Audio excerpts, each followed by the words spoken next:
tudo bom? Bom estar com vocês aqui para esse nosso bate-papo sobre redação. Para ser mais precisamente, para esse nosso caminho que a gente vai sair lá do nosso pensamento, da organização das nossas ideias, até o momento em que a gente vai chegar aqui para colocar isso em prática e direcionar necessariamente o nosso tema, tá?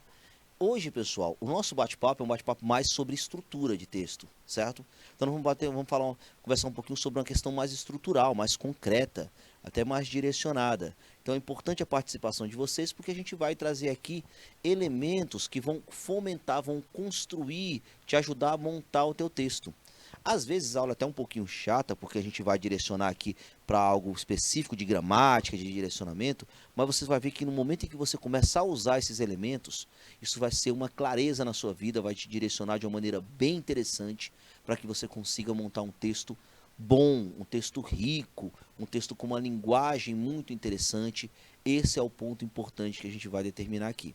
Para isso, pessoal, nós vamos utilizar aqui alguns elementos que vão trazer a ideia de pontuação, como você liga as diferentes partes do seu texto. A gente vai entender como é que se separa, quais são os elementos de pontuação que aparecem aqui para a gente, para que necessariamente a gente consiga trabalhar de uma maneira mais formalizada, mais interessante, para que o seu texto funcione, flua de uma maneira adequada, para que você consiga colocar no papel tudo o que você muito bem pensa e se posiciona, certo? Então, convido vocês a vir agora para o nosso material para a gente dar uma olhada nesse processo todo de como montar essa estratégia textual, tá? Bom, nosso assunto de hoje, pessoal, é um assunto claro que vai falar de pontuação, conectividade e recursos de referenciação na produção de texto. Basicamente, a gente vai falar de como separar as partes do texto, tá? Como separar essas partes do texto. E logo em seguida, além de separar, claro, nós precisamos juntar essas partes, né? Como assim juntar as partes, professor? O que eu devo separar? Como é que é a separação de períodos? E o que eu devo utilizar dentro do meu texto para que essa ligação seja uma ligação muito adequada? Muito bem, Marcos, é isso mesmo. A gente vai utilizar a competência 1. O Marcos está falando das competências de avaliação do Enem. Muito bem. Como é que é essa competência 1? Só para deixar claro, Marcos. A gente vai pegar a competência 1 que trata da estruturação textual, de adequação à linguagem padrão, certo? Quando eu falo de pontuação, estou falando de desvios gramaticais, tá? Então, é um trecho da parte que vai tratar da questão da competência 1. Desvios gramaticais. E também da estruturação sintática. Haja vista que esses nossos direcionamentos são direcionamentos que vão marcar justamente a separação de períodos. E a estruturação sintática está diretamente ligada a esse processo de separação de períodos de ideias no nosso texto. E aí nós vamos trabalhar com conectividade, com recursos de referenciação para que você consiga interligar os diferentes períodos e parágrafos do nosso texto, tá? Aí é lá a competência 4. É justamente isso. Vamos trabalhar com duas competências, a competência 1 e a competência 4 da redação do Exame Nacional do Ensino Médio que vocês vão fazer, tá? Vale lembrar, galera, não você do segundo ano necessariamente, mas se você por acaso quiser fazer o Enem no ano posterior, depois de um momento de uma preparação mais adequada, em 2024 a gente vai ter uma transformação no Enem, viu, gente? Só para afirmar aqui para vocês, já pegando esse gancho do Marcos, a gente vai ter uma transformação no Enem. O Enem passará a ser mais específico, tá? 2 dias de prova. Um dia com competências gerais, focados em português e matemática, tá? E um outro dia com matérias específicas de acordo com o curso que você escolher. Pode ser humanas e natureza, matemática e natureza, matemática e humanas, de acordo com o curso que você escolher. Sempre serão duas grandes áreas, um ponto mais específico. E há também uma proposta de que haja questões no Exame Nacional do Ensino Médio subjetivas. Questões que sejam questões dissertativas. Você vai escrever mesmo as questões. Então, além da redação, você vai ter essas questões dissertativas. Daí, aumenta a responsabilidade de aulas como a de hoje. Porque você precisa se expressar muito bem na hora de responder essas questões, justamente para que haja a possibilidade de você trabalhar de uma maneira tranquila, consiga transmitir o seu pensamento para um papel de forma clara, que possa fazer com que o corretor, o leitor corretor, consiga te dar uma pontuação adequada de acordo com o texto que você vai produzir, tá? Então, muito importante que a gente pense nessa possibilidade, que a gente pense nesse direcionamento, certo? Bom, para isso, claro, tanto, olha só, o Enem 2024 está bem aí. Então a gente tem que pensar em duas situações claras. Eu preciso aprender a escrever agora, não só para redação, que é o nosso caso aqui, mas eu preciso também escrever para responder questões subjetivas, questões que eu vou precisar escrever, questões dissertativas, vamos dizer assim. Então, necessariamente, você vai ter esse processo todo até 2024 para se preparar, tá? E é claro que nós, como bons alunos, vamos começar a partir de hoje já a pensar nessa ideia de entender e de produzir um texto de maneira adequada para que eu consiga com clareza direcionar cada um dos pontos do meu texto. Beleza? Pois vamos lá, pessoal. Seguindo o nosso material, o que você vai ter aqui? Primeiro, nosso objetivo, nosso objeto do conhecimento hoje, nosso assunto será pontuação, conectividade, recursos de referenciação de produção textual, tá? Então, nós vamos aqui escolher como é que, primeiro, eu vou me adequar à linguagem padrão, que é adequada para o meu texto, e como é que eu vou fazer para eu ligar as diferentes partes do meu texto com essa conectividade, necessariamente, e esses recursos de referenciação. Qual é a nossa intenção aqui? Dominar a escrita formal da língua portuguesa. Vale lembrar que essa é a nossa competência de número 1, certo? A partir do uso adequado da pontuação e da conectividade. E aí nós temos duas competências, como já foi bem falado aqui, mas vale a pena sempre a gente destacar. Nós temos duas competências. Quando eu falo de pontuação, eu trabalho necessariamente com uma competência de número 1 no nosso direcionamento da redação do Exame Nacional do Ensino Médio, e quando eu falo de conectividade, eu trato necessariamente da competência de número 4, tá? Número 1, número 4 são as competências que nós vamos trabalhar aqui, ok? É baseado nesse princípio que a gente vai atuar para montar toda essa estratégia. Primeiramente, quero convidar você para falar um pouquinho sobre a questão da pontuação. Bom, nós temos alguns casos aqui de pontuação que servem para que a gente consiga estabelecer e relacionar dentro da proposta da nossa produção textual. Primeiro, o ponto. O que é o ponto, pessoal? Uma pausa longa de duração que indica final de período. O que é um período? Período é uma parte, um conjunto de orações que fecham ali, que fazem parte, que constroem um parágrafo. E é usado também em abreviações. Quase nunca a gente utiliza abreviação. Então, qual é a nossa intenção aqui? Concluir um período. O que é um período, professor? É um conjunto de orações. Pessoal, basicamente, um período é quando eu tenho uma ideia que tem começo, meio e fim. Quando eu completo essa ideia, quando eu completo a informação, eu basicamente fecho um período, tá? Então, e é bem interessante que você estabeleça um princípio de organização de parágrafos antes mesmo de escrever. Porque se você disser assim, ó, um período meu vai fazer parte o tópico frasal. Outro período do meu texto, ele vai marcar o repertório sociocultural. Eu tenho outro período para marcar o aprofundamento argumentativo. E um outro período para marcar um desfecho. Então, veja bem, eu já tenho aí um direcionamento que me permite ter mais tranquilidade na hora de montar. Ó. Supomos, segundo parágrafo do texto, parágrafo de desenvolvimento, um período, tópico frasal. Segundo período, repertório sociocultural. Terceiro período, aprofundamento argumentativo. Quarto período, a conclusão do parágrafo, que é o desfecho. Veja bem, aí eu tenho um fechamento já pré-determinado do que eu vou fazer em cada período. Cada um vai trazer uma informação diferente e cada uma dessas informações vão construir um processo de direcionamento do meu texto. Beleza? Bom, esse ponto aqui, ponto de exclamação. Esse ponto de exclamação, gente, ele não necessariamente, ele raramente será usado numa redação dissertativa argumentativa, tá? Então vamos colocar aqui para constar. Esse pontozinho aqui, ó. Ele indica espanto, admiração, surpresa. Na verdade, pessoal, isso daqui é uma forma de expressar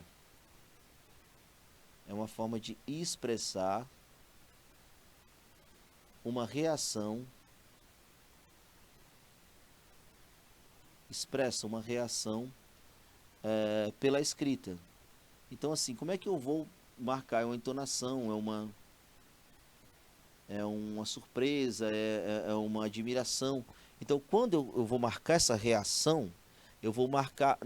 Na escrita, eu não tenho como colocar uma reação de surpresa, uma reação de admiração, uma reação de espanto, só escrevendo o que eu estou escrevendo. Então, como é que eu vou marcar isso? Eu vou marcar através de uma pontuação.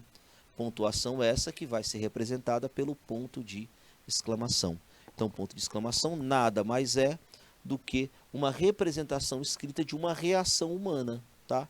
Seja uma reação de surpresa, de espanto, de admiração e assim por diante, tá? Então você tem aí esse direcionamento do ponto de exclamação. Quase nunca aparece no texto dissertativo argumentativo. Seguindo um pouquinho, ponto de interrogação, esse nosso outro ponto aqui, ele vai indicar claramente uma dúvida, uma pergunta.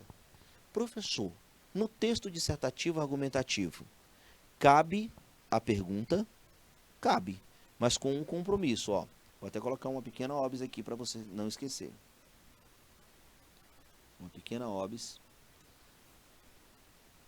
Se fizer uma pergunta no texto,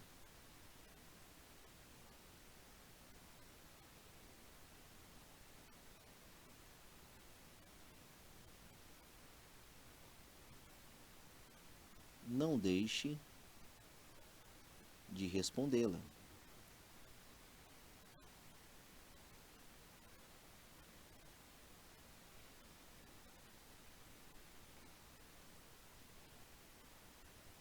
Não deixe de responder, ok? Então, ponto aqui interessante para a gente. Se você vai fazer uma pergunta, não deixe de responder essa pergunta. Vale lembrar que eu estou falando aqui do texto dissertativo argumentativo, tá? Texto dissertativo argumentativo. Texto esse que vai trabalhar com a ideia de clareza. Se eu preciso de clareza, eu preciso necessariamente responder. Não posso deixar em branco uma pergunta, a não ser que essa pergunta seja uma pergunta retórica, né? Aquela pergunta que não precisa de resposta, ou que ela já vem bem respondida. Mas dentro de um texto dissertativo argumentativo, se houver uma pergunta, você precisa necessariamente dar uma resposta.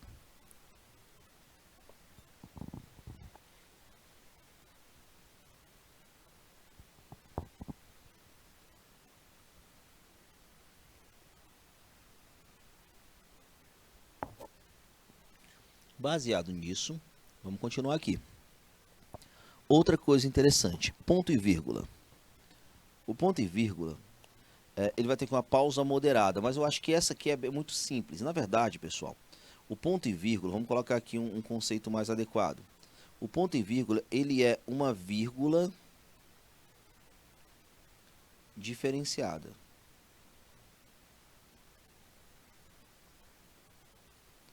Professor, o que é uma vírgula diferenciada? É porque assim, acontece casos que você tem muitas vírgulas, tá? Ou acontece casos em que a vírgula ela pode assumir, as vírgulas são iguais, né? Só que eu preciso basicamente trazer princípios diferentes de vírgula. Por exemplo, eu tenho um conjunto, uma espécie de direcionamento textual em que uma vírgula aparece para marcar uma explicação e um conjunto textual em que a vírgula aparece para marcar uma enumeração. Então eu tenho que separar. Eu tenho que deixar claro para o corretor onde é que a vírgula está marcando explicação, onde é que a vírgula está marcando enumeração. Se eu tiver a construção misturada, né? Então, com isso, o que eu preciso? Eu preciso utilizar o ponto e vírgula para marcar essa vírgula diferenciada. Como assim, professor? Olha só, se eu estiver trabalhando assim. O problema do Brasil são estes, 2 pontos. O desemprego, aí vírgula, por conta da crise econômica estabelecida no Brasil. Pronto, aí eu coloquei a vírgula para explicar por que tem desemprego. Aí o que eu coloco? Ponto, vírgula, a falta de acesso à educação, vírgula, pelo número insuficiente de escolas. Olha só como é que é a diferença. Quando eu coloco o desemprego, vírgula, eu vou dar uma explicação pela constante crise econômica. Aí eu coloco ponto e vírgula. Por que eu coloco ponto e vírgula? Porque estou na enumeração. O problema é o desemprego e a falta de acesso ao ensino. É a enumeração. Essa vírgula que está no meio é uma vírgula que vai marcar a explicação. Portanto, eu tenho que diferenciar a vírgula da explicação e a vírgula da enumeração. Como é que eu separo? Utilizando uma vírgula diferenciada. Qual é a vírgula diferenciada? É o nosso ponto e vírgula. Beleza? Então, só para deixar claro para vocês como é que é essa montagem. Bem direcionada aí só para você entender, tá? 2 pontos. Professor, 2 pontos podem aparecer no texto dissertativo argumentativo? Pode sim, demais. Como é que ele vai fazer? Ó? Ele introduz um diálogo. Professor, quando é que eu vou introduzir um diálogo? Galera, a introdução do diálogo dentro de um texto dissertativo argumentativo, ele vai acontecer quando houver uma citação e principalmente uma citação direta. Tá? Quando houver uma citação direta, aí você vai estabelecer essa relação de diálogo, tá? Uma exemplificação ou uma explicação, ó, essas duas aqui, eles têm uma função parecida. Porque tanto na explicação quanto na exemplificação, nós vamos ter uma expressão catafórica. O que é uma expressão catafórica? É uma expressão em que há o anúncio.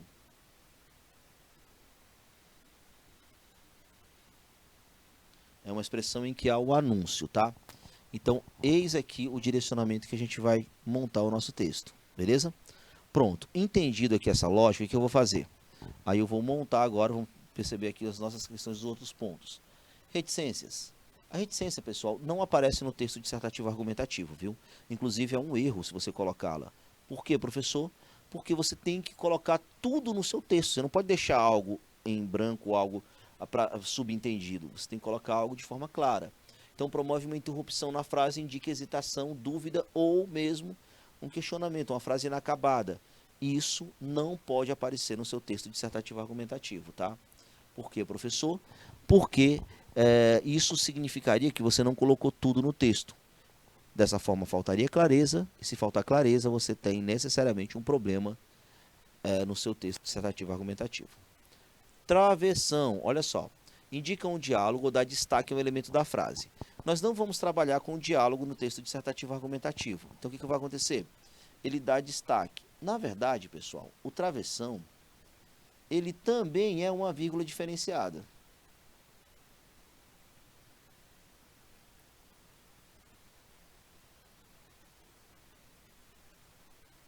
Porque para que você não repita quando tem um excesso de vírgulas, ou quando você realmente quer dar um destaque maior a algum elemento, você usa o travessão. Como é que acontece? Por exemplo, supomos que você esteja fazendo uma proposta de intervenção na conclusão do seu texto, e aí você queira detalhar o agente. Coloque assim, o Estado, travessão. Aí você vai explicar quem é o Estado, vai fazer um aposto. O Estado, agente responsável pela garantia dos direitos. Olha só, aí você fechou o travessão. Aí deve promover investimentos na segurança pública. Olha só, essa proposta aí do travessão é uma vírgula diferenciada, porque eu vou usar vírgulas no decorrer do meu parágrafo, e eu quis dar um destaque para um aposto. É uma quebra sintática muito marcante esse aposto, daí eu utilizo o travessão, beleza? Olha outra aqui, o parênteses. O parênteses é interessante porque ele vai marcar uma quebra mais abrangente. Então, ele isola frases, palavras, datas ou informações acessórias. Por exemplo, se eu estiver colocando aqui, segundo o IBGE. Quem é o IBGE? Aí eu vou explicar quem é o IBGE. Abro parênteses e coloco Instituto Brasileiro de Geografia e Estatísticas. Fecho parênteses, certo? Aspas. As aspas podem ser usadas no meu texto? Vai. Por quê? Ó? Primeiro ele vai indicar fala ou citação. E vai principalmente, galera, na citação. Além de você ter expressões como títulos, tá? Títulos de obras, títulos de filmes, também são marcados pelas crases. Vou até colocar aqui para você lembrar. Os títulos, eles também são marcados com a crase, viu? Títulos de livros,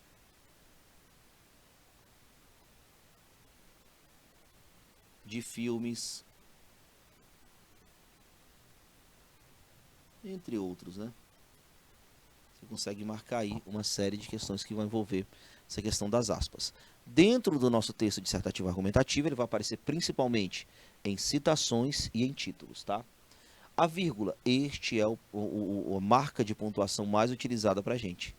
Pausa leve na leitura. Basicamente, pessoal, a vírgula separa termos dentro de um mesmo período. A vírgula, ela marca uma quebra sintática. Professor, o que é uma quebra sintática? Toda vez que você sair da máxima, sujeito, verbo e complemento, se você sair dessa ordem, primeiro o sujeito, depois o verbo, depois o complemento, você tem esse problema relacionado, você precisa marcar com vírgula.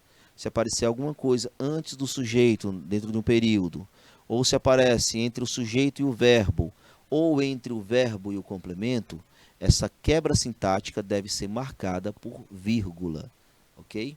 Bom, aí você tem um resumo mais ou menos do que essa. Vamos ilustrar isso aqui só para você entender essa quebra sintática. Ó. Quando acontece a quebra sintática, você tem sujeito mais verbo mais complemento. Essa aqui é a máxima, a ordem sintática, tá?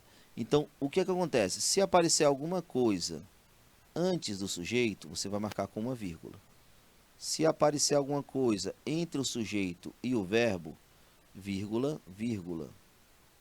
Se aparecer alguma coisa entre o verbo e o complemento, vírgula, vírgula, tá? Basicamente, essa é a marcação da vírgula, marcação de quebra sintática, beleza? Sempre assim dentro desse direcionamento.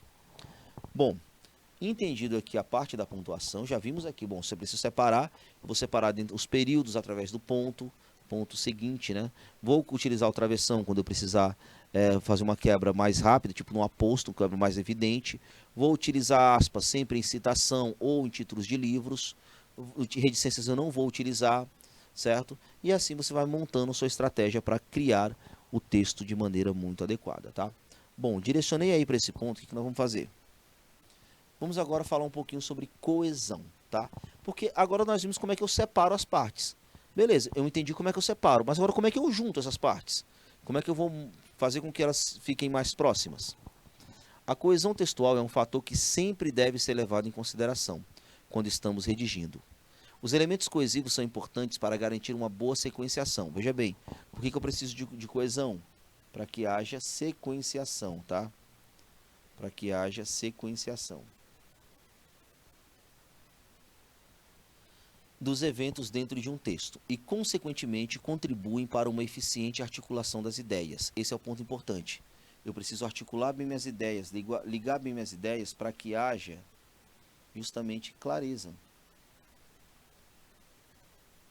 Eu preciso dessa ligação para que haja clareza, certo? Sendo assim, quando prezamos pela coesão, estamos colaborando com a coerência. Coerência, pessoal, é o nosso texto fazer sentido, tá? É o texto fazer sentido. Eu preciso que o meu texto faça sentido, ok? E com os sentidos que serão construídos pelo leitor, afinal de contas, é para ele que escrevemos. Então, o leitor precisa necessariamente também entender o que você escreveu e necessariamente montar essa estratégia de compreender todo esse processo, ok? Bom, isso aqui é a coesão. O que eu preciso de coesão? Olha aqui, ó, vamos analisar aqui o texto para que a gente avalie o que é esse processo de coesão, certo? Temos um texto que a gente vai avaliar esse processo.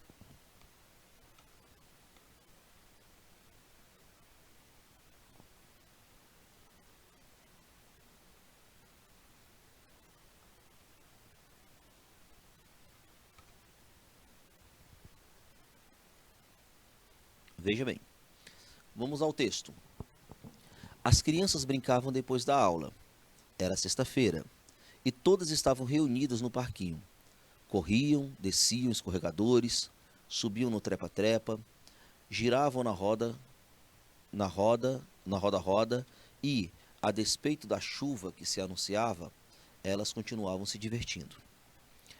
Tudo o que elas queriam era isto: brincar até a luz do dia, brincar até que a luz do dia, mesmo que nublado, permitisse. Os pequenos estavam muito ocupados em se divertir e não perceberam o que estava por vir, uma chuva torrencial. Pegos de surpresa, abandonaram o lugar com tanta diversão e foram correndo para suas casas, a fim de se proteger. A chuva perdurou por horas, chuva pesada. Parecia até que o mundo desabaria naquele dia, descartando assim qualquer possibilidade de retorno ao parquinho, para a tristeza geral da criançada. A chuva insistente levou 2 dias para decidir ir embora, o que manteve meninos e meninas presos em suas casas durante todo o final de semana. Professor, por que esse texto é interessante? Ó, vamos analisar, pessoal, mais ou menos como é que é essa marca de coesão. Vale lembrar que a marca de coesão é o momento em que eu ligo, faço referência, que eu retomo o que eu já falei. Coesão é necessariamente uma retomada de tudo que você falou. Olha só como é que eu posso trabalhar. Ó. As crianças brincavam depois da aula. Primeiro nós temos a marca de pontuação, porque eu tenho aí uma sequência, uma enumeração de fatos, né? Vírgula. Era sexta-feira e todas estavam... Olha só, primeiro momento. Vamos ver como é que eu retomo a palavra criança, tá? Para que você avalie bem cada um dos pontos. Como é que eu marco coesão? Quando eu vou retomar a palavra criança. E eu retomo, não necessariamente eu posso retomar, pessoal, sem que eu precise falar de novo, repetir a palavra criança. Vale lembrar que a repetição excessiva torna o texto escrito cansado. E o texto escrito cansado, ele acaba sendo prejudicial justamente para essa questão da coesão textual. Então você não pode necessariamente repetir a palavra. Você tem que dar um jeito de retomá-la sem repeti-la. Vamos ver aqui como é que vai ficar. Ó. As crianças brincavam depois da aula. Era sexta-feira. Todas estavam reunidas. Opa, já tenho aqui outro elemento. Ó. Todas. Um pronomezinho. Quem são todas? Todas as crianças, tá? Todas as crianças. Eu retomei a expressão criança sem que eu retomasse e repetisse a palavra. Estavam reunidas no parquinho.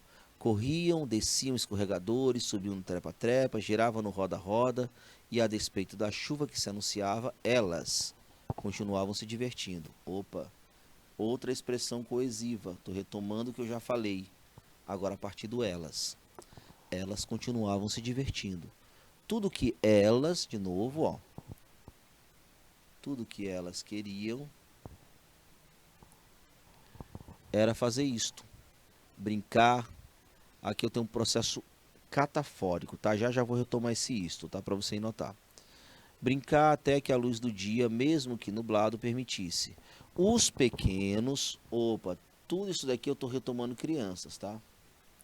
Os pequenos estavam muito ocupados em se divertir e não perceberam que o dia estava por vir.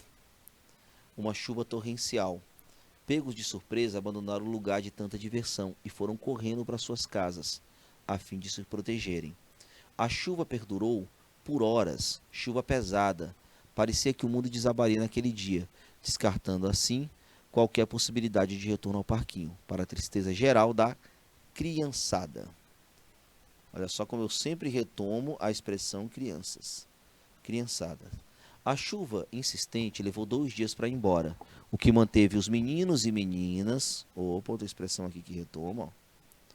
Meninos e meninas presos em suas casas durante todo o fim de semana.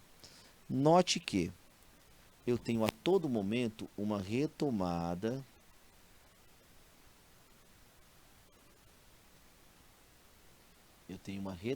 da palavra criança, certo? Essa retomada, pessoal, eu posso dizer que é uma retomada anafórica. Por quê, professor? Porque todas essas expressões que eu coloquei aqui na frente, elas retomaram algo que já havia sido citado, tá? Então, elas retomaram algo que já havia sido citado. Então, eu posso dizer que isso é uma relação anafórica, tá? Uma relação anafórica. Mas eu posso também trabalhar de um jeito, olha só. Veja bem. Tudo que queriam fazer era isto. Como é que eu trabalho aqui, professor, com esse isto? Veja bem. O isto, pessoal, o isto que vai aparecer aqui, ó. Ele também, de certa forma, marca coesão. Mas um pouco diferente, esse isto ele vai anunciar o que vem depois. Então ele vai anunciar o brincar até que a luz do dia permitisse, mesmo que nublado. Bom, o que é isso daqui, o isto? O isto fez uma outra relação. O isto fez uma relação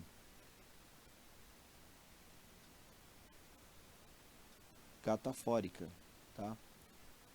O isto fez uma relação catafórica, beleza? Então, aqui já me dá uma noção de como é que eu consigo direcionar cada um desses pontos. Bom, quando eu anuncio, eu estou... Vamos colocar isso aqui para você visualizar bem, ó. O que é algo anafórico, professor? É quando existe uma retomada. Quando existe uma retomada. O que é algo catafórico? É quando existe um anúncio. Mas, de qualquer forma, as duas maneiras são diferentes modos de você marcar a coesão textual, beleza? Então, ponto importante aqui para vocês. Essa é a questão da coesão textual. Pode ser anafórica quando você retoma, catafórica quando você anuncia. Dentro de um texto você tem as conjunções, os conectivos, tá? Aqui são elementos de muito mais de referenciação. Aqui é uma coesão por referenciação. A gente pode colocar a coesão também por conectivos, por conjunções, que é um pouquinho diferente, tá? Mas que também marca esse mesmo processo, ok? Vamos lá. Bom, observamos aqui as estratégias de referenciação. Em introdução, nesse momento podemos observar que um objeto surge no texto. É o caso da palavra parquinho, que até então não havia sido mencionada. Como é um importante termo na construção do texto, é possível observar que ele recebe destaque, e sendo assim gera um elemento que surgirá em outras ocasiões durante o texto. A palavra parquinho também, ó. A palavra criançada você retoma em vários lugares, e a palavra parquinho também. Só que a diferença é, pessoal, que a palavra parquinho ela vai ser retomada, o lugar de luz, o lugar de brincadeiras, retorno ao parquinho, inclusive repetindo a palavra parquinho, tá? Então você tem esse direcionamento de repetição também interessante para montagem textual, tá? Vamos ver outra análise. Retomada, olha essa retomada aqui, uma manutenção, bem interessante esse ponto, ó, que era o que a gente marcou aqui. O que é a retomada? O texto, o objeto criança, é retomado para que não seja esquecido durante a leitura. Esse processo é uma referenciação, justamente para marcar um ponto importante do nosso texto. Ó. O objeto crianças é retomado para que não seja esquecido durante a leitura do texto. E essa reativação é construída através de um movimento retrospectivo, ou seja, através de uma anáfora, que foi o que eu falei para vocês. Ó. O que é uma anáfora, professor? O que é uma anáfora? Uma anáfora nada mais é do que essa retomada. A anáfora, quando é que ela acontece? Quando fazemos referência a um termo expresso anteriormente. Aqui é o processo de retomada, tá? É uma referência ligada a uma ideia de retomada, como eu acabei de explicar para vocês. Sempre que você retoma, é um processo coesivo de referenciação e você necessariamente marca um direcionamento textual. Desfocalização. Lendo o exemplo, notamos que o objeto é inserido, ganhando assim o foco do texto. Nesse caso, o elemento é chuva. Então, nós saímos do parquinho e entramos na chuva. Ganha destaque, entretanto, podemos observar que os outros importantes elementos não desaparecem. Parquinho continua aparecendo, criança continua aparecendo, mas o foco do texto passa agora, nesse momento, a ser a chuva. Então, essa é a questão da desfocalização. São referências que você tem, tá, pessoal? Referências que são retomadas e referências que são direcionadas de uma maneira adequada para que o nosso texto seja um texto bem produtivo. Beleza? Bom, aqui nós temos aqui alguns momentos de retomada. Outro exemplo. O filme Cine Hollywood narra a chegada da primeira... Vou até colocando, já marcando aqui para vocês. O filme Cine Hollywood narra a chegada da primeira sala de cinema na cidade de Crato, interior do Ceará. Na hora, os moradores do até então vilarejo nordestino têm suas vidas modificadas pela modernidade, que naquele contexto se traduzia na exibição de obras cinematográficas. Analise só. Ó, o filme Cine Hollywood descreve a primeira questão, a chegada do cinema. Olha só como é que nós vamos colocar aqui. Ó. naquele contexto, se traduzia na exibição de obras cinematográficas. Opa, então eu tenho aqui a cidade de Crato e eu já tenho a retomada, ó, obras cinematográficas. De maneira análoga à história fictícia. Gente, quando eu trago aqui essa história de maneira análoga, basicamente já é um elemento de coesão também, viu? De maneira análoga à história fictícia. Que história? Outra retomada, vou até colocar aqui em outra cor. A história fictícia nada mais é. A história fictícia nada mais é do que o filme Cine Hollywood. Com as palavras em sendo retomadas. Cine Hollywood, tá? A questão da desmoralização, da democratização do acesso ao cinema no Brasil. Opa, a palavra cinema aqui aparecendo de novo. Vamos trocar aqui a cor para a gente colocar. Retomada da palavra cinema. A questão da democratização do acesso ao cinema no Brasil ainda enfrenta problemas no que diz respeito à exclusão de parcelas socialmente vulneráveis da sociedade. Assim, é lícito afirmar que a postura do Estado em relação à cultura é uma referência a cinema, tá? Porque eu estou falando ali da questão de cinema, em relação à cultura, e a negligência de parte das empresas que trabalham com a sétima arte. Qual é a sétima arte? Cinema. Então você tem aí todo o direcionamento. Contribuem para a perpetuação desse cenário negativo. Então note que eu estou fazendo uma relação sempre atrelada à questão da obra, tá? Então ali de maneira análoga, tem um massinha aqui também, ó. Um assim que vai marcar um processo de conclusão, tá? Um assim que vai marcar um processo de conclusão, interessante para mim. Aí eu tenho toda a marcação desse processo. Aqui eu tenho tantas retomadas, essas retomadas aqui por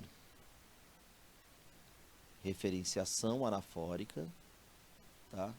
Referenciação anafórica. Dois elementos também aqui se referindo, como eu tenho essa mais ligadas à questão da conectividade, beleza? Então tem todo esse processo. Seguindo, em primeiro plano, evidencia-se por parte do Estado a ausência de políticas públicas suficientemente efetivas para democratizar o acesso ao cinema. O que eu tenho aqui? Acesso ao cinema. É a palavra tema, então ela vai ser retomada sempre. Essa lógica é comprovada pelo papel passivo do Ministério da Cultura, exerce na administração do país. Instituído para ser um órgão que promova a aproximação do brasileiro a bens culturais, referência aqui indireta ao cinema, aos bens culturais. Tal ministério ignora ações que poderiam potencializar ou fomentar o contato dos pouco privilegiadas ao mundo dos filmes. Olha como é interessante retomar as palavras sem que eu repita. Como a distribuição de ingressos em instituições públicas de ensino básico e passeios escolares a escolas de salas de cinema. Sempre retomada. Desse modo, o governo atua como um agente perpetuador do processo de exclusão da população mais pobre desse tipo de entretenimento. Tipo de entretenimento é uma referência a cinema, que eu não repeti a palavra, mas basicamente é a mesma coisa do cinema. Logo, é substancial a mudança desse quadro. Já direcionei aqui, tá? Outro ponto, rapidinho. Outro sim é imperativo pontuar negligência de empresas do setor, como produtoras, distribuidoras de filmes e cinemas. A palavra cinema aparecendo aqui. Na verdade, filmes e cinemas, né? Também colabora para a dificuldade de democratizar o cinema no Brasil. O professor não está repetindo muito a palavra cinema, não? Até está repetindo bastante. Mas ela é o tema, tá? Então é aceitável que haja essa repetição. Isso decorre principalmente da postura capitalista de grande parte do empresariado desse segmento, que prioriza os ganhos financeiros em detrimento do impacto cultural que o cinema pode exercer na comunidade. Nesse sentido, há, de fato, uma visão elitista advinda dos donos de salas de exibição. Salas de exibição, referência a cinema. Muitas vezes, precificam ingressos com valores acima do que classes populares podem pagar. Consequentemente, a população de baixa renda fica impedida de frequentar esses espaços. Vale destacar, pessoal, que sempre que eu tenho um ponto, eu consigo trabalhar aqui, ó, elemento conectivo, outro sim, é uma soma de argumentação, tá? Eu vou colocar também colabora, também uma soma. Isso decorre também é uma relação de oposição. Sempre que você tem um ponto, ó, você vai ter um elemento conectivo. Nesse sentido, certo? Outro ponto aqui na frente. Consequentemente, isso é marca de coesão. É necessário, portanto aparecendo aqui, sempre que você vai lembrar, ó, ponto, elemento conectivo. Sempre que tiver ponto, vai ter um elemento conectivo. Ponto, elemento conectivo. Ponto, elemento conectivo. Sempre marcando isso daqui, ó. Ponto, elemento conectivo. Isso aí é uma marca desse direcionamento, tá? Direcionamento baseado nesse princípio de montagem textual, certo? Então, é baseado nessa ideia que a gente vai montando toda a estratégia necessária para que eu direcione essa proposta de texto, tá? Proposta de direcionamento claro, da retomada, da coesão, da ligação entre as diferentes partes do meu texto. E aí vale o destaque que o cinema, como é o assunto do texto, ele vai ser retomado sempre de uma maneira bem evidente, certo? Trouxe questõezinhas para vocês, tá? Questõezinhas rapidinhas. Indique a única oração em que a vírgula é usada de forma correta. Vamos passar aqui para a nossa resposta. Alternativa letra D, certo? Por que letra D, professor? Vamos lá, alternativa letra D. Ó, naquela sala, vírgula. Os palestrantes costumam descansar. Quando você fala disso, naquela sala é adjunto adverbial, portanto, ela aparece antes do sujeito.